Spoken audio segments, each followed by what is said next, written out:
मित्रों नमस्कार, आपका बहुत बहुत स्वागत है। मित्रों, कल रात लगभग 2 बजे वक्फ बिल लोकसभा से पारित हो गया और वो भी बड़े गर्मा-गर्म बहस और गर्मा-गर्म जो चर्चा होती है उसके बाद पास हुआ। और लोकसभा में डिवीज़न करना पड़ा, जो अपोजिशन ने इसमें डिवीज़न की मांग की, यानी वोटिंग कराई और उसमें 232 अपोजिशन की तरफ पड़े और 288 वोट सरकार की तरफ पड़े। वैसे जो सरकार का आंकड़ा था वो 293 का था, लेकिन कुछ लोग बीमार थे, नहीं आ पाए। और जो अपोजिशन का टारगेट था वो 234 था, 232 लोगों ने वोट डाला, 2 ने नहीं डाल पाए। तो इस पर बहुत गर्मा-गर्म बहस हुई और इस पर बहस होनी भी लाजमी थी, क्योंकि मामला देश की संपत्ति का है। 9 लाख एकड़ की, लगभग 39 लाख हेक्टेयर की। 39 लाख हेक्टेयर का मतलब आप समझते हैं कि रेलवे, डिफेंस और उसके बाद वक्फ के पास। क्या वक्फ इस देश का हिस्सा नहीं है? क्या वो कोई दूसरे देश का हिस्सा है क्या? क्यों वक्फ की इस तरह से दिया जाता है कि वक्फ की प्रॉपर्टी है? अभी जब ये बिल पास हो रहा था तो केरल में एक गांव वालों ने खुशियां मनाई, क्योंकि वो कोर्ट केस आंदोलन कर रहे थे, क्योंकि जो 95 का अमेंडमेंट है उसमें साफ साफ लिखा गया था कि कोई भी आदमी कोर्ट नहीं जा सकता है, यानी वक्फ बोर्ड ने जो डिसीजन ले लिया वो उसका फाइनल है। और ये कांग्रेसों को कुबुद्धि कहाँ से आई कि उन्होंने कानून में, जो हमारे संविधान में है, हमारे संविधान में जस्टिस ऑफ नेचर है, एक न्याय का क्या प्रक्रिया है कि अगर आपके खिलाफ कोई अन्याय होता है तो आप कोर्ट में जाओ, एक कोर्ट से आपको न्याय नहीं मिलता तो दूसरी कोर्ट में जाओ, नहीं मिलता तो सुप्रीम कोर्ट में जाओ।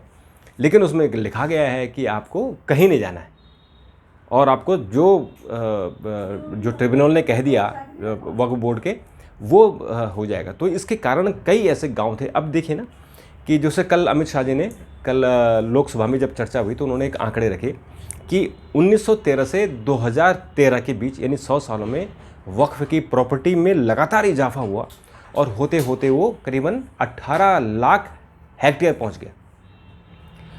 और 2013 से जब इन्होंने अमेंडमेंट किया था कांग्रेस ने, एक तो 95 में किया था, फिर 2013 में किया था, तो उस अमेंडमेंट में उसके बाद उन्होंने इतनी ज़मीन कब्जा कर ली कि 2013 से लेकर 2024 के बीच में 39 लाख हेक्टेयर ज़मीन वक्फ की हो गई, यानी लगभग 9 लाख एकड़ ज़मीन।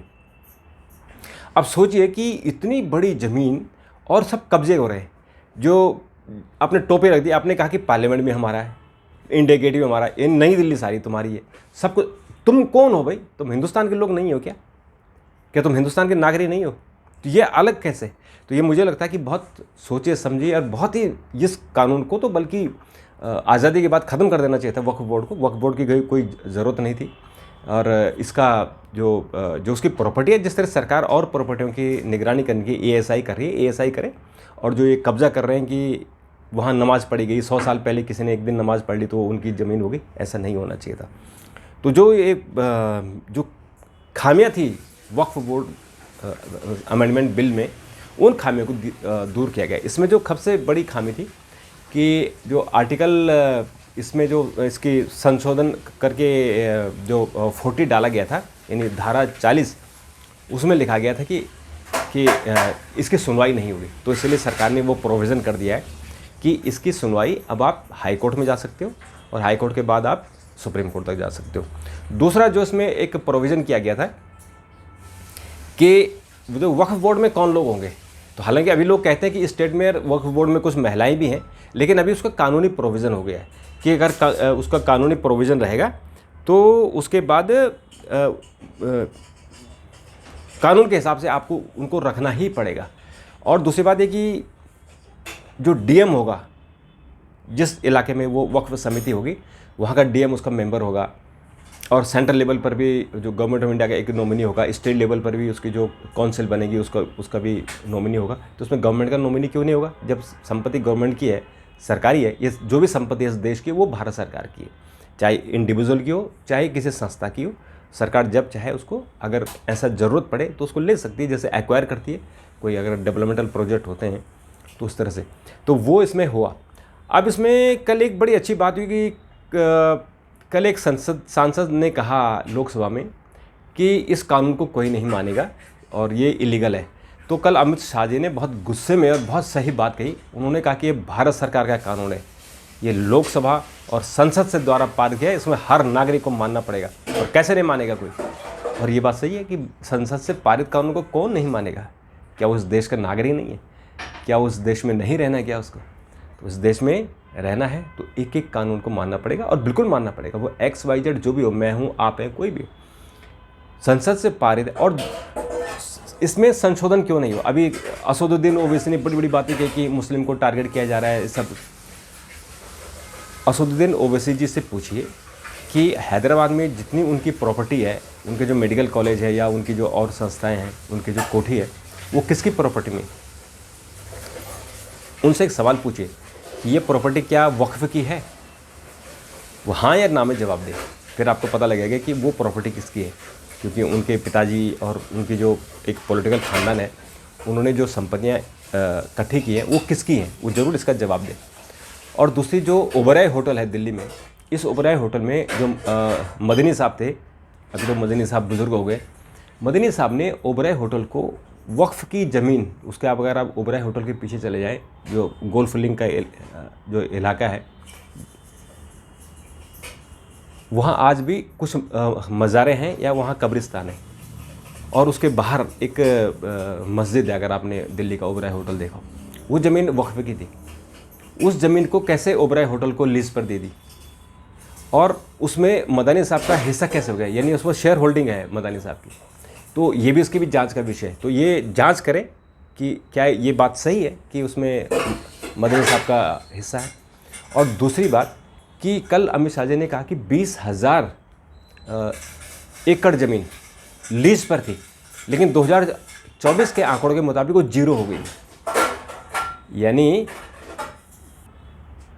तो जो 20,000 एकड़ ज़मीन थी वो कहाँ चली गई? वो जो लीज पर थी, लीज पर 0 कैसे हो गया? लीज की ज़मीन विड्रॉ होनी चाहिए। ये किसने बेची? और बेची तो वो पैसा कहाँ गया, किसके खाते में गया? ऐसी और भी बात होती है कि जो वक्फ बोर्ड के, जो वक्फ की ज़मीन है, उस ज़मीन पर दुकानें हैं, और उन दुकानों का मकसद यही होता है कि उससे जो इनकम हो, जो गरीब है, मजलूम है, उनकी मदद की जाए। उनका जो गरीब विधवा हैं, जिनके बच्चे जो अनाथ बच्चे हैं, उनकी शिक्षा में, उनके लिए हॉस्पिटल खुले, उनके लिए स्कूल खुले, उनके लिए इंस्टीट्यूशन खुले, हॉस्पिटल खुले। क्या एक भी खुला है? ये कल संसद में चर्चा हुई। तो बहुत सारे इश्यूज़ ऐसे हैं जिनका जवाब देना। देखो, संसद में चर्चा होती तो यही उसकी अच्छाइयाँ बुराइयाँ आती हैं। मैंने जो चर्चा सुन रहा था, उसमें अपोजिशन की तरफ से किसी भी सांसद ने बिल के खिलाफ नहीं बोला, पॉलिटिकल भाषण दिया कि मुसलमानों के खिलाफ है, मुसलमानों का टारगेट किया जा रहा है, मुसलमानों की संपत्ति को छीनी जा रही है। अरे भाई बताओ तो सही, कहाँ टारगेट किया, किसको किया, किसकी ज़मीन छीनी? ज़मीन तो आप छीन रहे हो। ज़मीन 2019 से 1913 से लेकर 2024 तक 39 लाख हेक्टेयर क्या कर रहे हैं आप ऐसा कि आपकी ज़मीन लगातार बढ़ती जा रही है? अभी जो नया कानून है उसमें आपको रजिस्ट्रेशन कराना होगा, ऑनलाइन रजिस्ट्रेशन कराना होगा, और उसमें आपको बतानी होगी कि जो ज़मीन पर आपने कब्जा कर रखा है उसके प्रूफ कहाँ हैं, किसने आपको दान दी। वक्फ तो दान का, वक्फ का मतलब होता है कि आप दान करो। और दान, जैसे भूदान आंदोलन चला था, आपको याद हो, तो जब भूदान आंदोलन इस देश में चला था तो लोगों ने अपनी ज़मीन दान की कि इस ज़मीन का आप जो है गरीबों को उसको दान देना चाहिए या उसका इस्तेमाल गरीबों के लिए होना चाहिए। हालांकि वो फेल हो गया प्रोजेक्ट, लेकिन बहुत बड़ा एक वो आंदोलन चला था। तो वक्फ की दान है। तो जब वक्फ को आपने दान दिया, किसने दान दिया? जो मुग़ल यहाँ से छोड़ के चले गए, या जो शत्रु थे, जब पाकिस्तान बना तो पाकिस्तान छोड़ के चले गए थे, तो उन्होंने दान तो नहीं किया। तो आपने वो दान में आप जबरन दान ले रहे हो कि ये प्रॉपर्टी साहब, ये मुग़ल ने, ये शाहजहाँ ने जामा मस्जिद बनाई तो ये हमारी हो गई, वक्फ की हो गई। भाई शाहजहाँ लिख के गया कि ये दान की है, आपको दे दिया। तो इस तरह की बहुत सारी इशू हैं, इसमें बहुत सारी कंट्रोवर्सी हैं जिस पे जवाब आना ज़रूरी है। और सवाल ये कि जो वक्फ की ज़मीन का इस्तेमाल जो गरीब मुसलमान हैं उनके भले के लिए होना चाहिए, क्या उसका इस्तेमाल हुआ?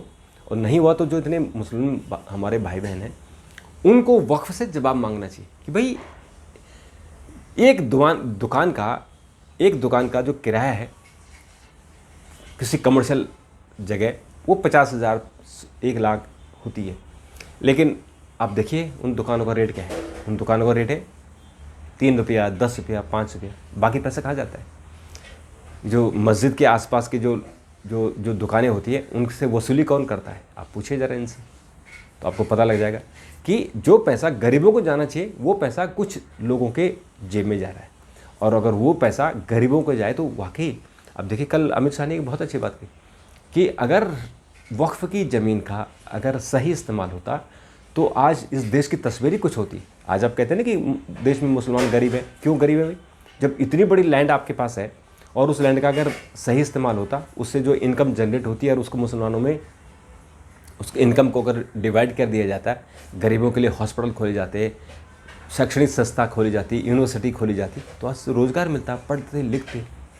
तो ऐसे क्या है, गवर्नमेंट ऑफ इंडिया तो अपना काम कर ही रही है, लेकिन जो आपको दान में इतनी ज़मीन मिल रही है और उससे जो आपको इनकम जनरेट हो रही है, जो किराया आ रहा है, वही किराया कहाँ जा रहा है? तो इसलिए कल जब चर्चा हुई तो इस चर्चा में बहुत सारी बातें हैं और इसमें एक इशू था कि वक्फ बोर्ड में नॉन मुस्लिम आ जाएगा। तो कल अमित शाह ने क्लियर कर दिया कि जो धार्मिक मामले हैं उसमें कोई नॉन मुस्लिम नहीं आएगा। मुस्लिम के धार्मिक कामों में वही आएगा, लेकिन जो एडमिनिस्ट्रेशन होगा, जैसे वक्फ बोर्ड है, अब वक्फ बोर्ड क्या करेगा? संपत्तियों का एडमिनिस्ट्रेशन करेगा उनका, तो वो एडमिनिस्ट्रेशन में नॉन मुस्लिम आ सकता है, यानी कोई भी आ सकता है। तो उन्होंने क्या कहा कि जो ट्रस्ट होते हैं उस ट्रस्ट में तो कोई भी आ सकता है और वो इसलिए आ सकता है कि उसका एडमिनिस्ट्रेशन ठीक रहे, उसमें गवर्नमेंट नॉमिनी भी होगा, कोई IAS भी होगा, तो उसमें जो गड़बड़ियाँ हो रही हैं वो गड़बड़ियाँ नहीं होंगी। तो ये बहुत सारे इशू हैं जिन पर कल बहुत विस्तार से चर्चा हुई और उस विस्तार में बहुत सारे लोग एक्सपोज भी हुए कि सिर्फ बुराई करने के लिए बुराई करो और अगर सुधार हो तो सुधार के लिए गुंजाइश नहीं है। तो सुधार के लिए गुंजाइश होगी तो चीज़ें और भी अच्छी होंगी और मुझे लगता है कि इस वक्फ के में जो संशोधन होगा उस संशोधन से जो मुसलमानों की मदद हो सकेगी। और मुझे लगता है कि लोकसभा में कल बहुत लंबी चर्चा हुई, 12 घंटे की चर्चा हुई है और इस 12 घंटे के बाद ये जो आज राज्यसभा में चर्चा के लिए आएगा और राज्यसभा में थोड़ा सा ऐसा लग रहा है कि सरकार और अपोजिशन की बराबर की टक्कर है। तो यहाँ देखते हैं कि नंबर कैसा रहता है, लेकिन आज राज्यसभा से इसको पास करना है ताकि कल यानी 4 अप्रैल को जब संसद का बजट सत्र संपन्न हो जाएगा तो ये राष्ट्रपति से साइन होकर और इम्प्लीमेंट हो जाए। तो ये मुझे लगता है कि कुछ जो सुधारात्मक काम हुए हैं, जैसे आपने देखा कि 3 तलाक वाला हुआ, कितना बड़ा सुधार हुआ। मुस्लिम समाज इसको स्वीकार करे कि जो महिलाएं हैं, जो बहनें हैं, कैसे उनको 3 तलाक हो जाता था, कितने वो अपने बच्चों को लेकर भटकते थे, उनका आज कम से कम सिर उठा के जी रहे हैं। 370 कैसे जम्मू कश्मीर को भारत का अलग हिस्सा माना गया था, आज वो भारत का एक अभिन्न हिस्सा है। तो कुछ चीज़ें जो सुधारात्मक हुई उन सुधारों पर अमल करना चाहिए और उसका स्वागत करना चाहिए। तो ये स्वागत हुआ है, इसका मैं स्वागत करता हूँ, आप भी स्वागत करिए और पूरा देश को स्वागत करना चाहिए।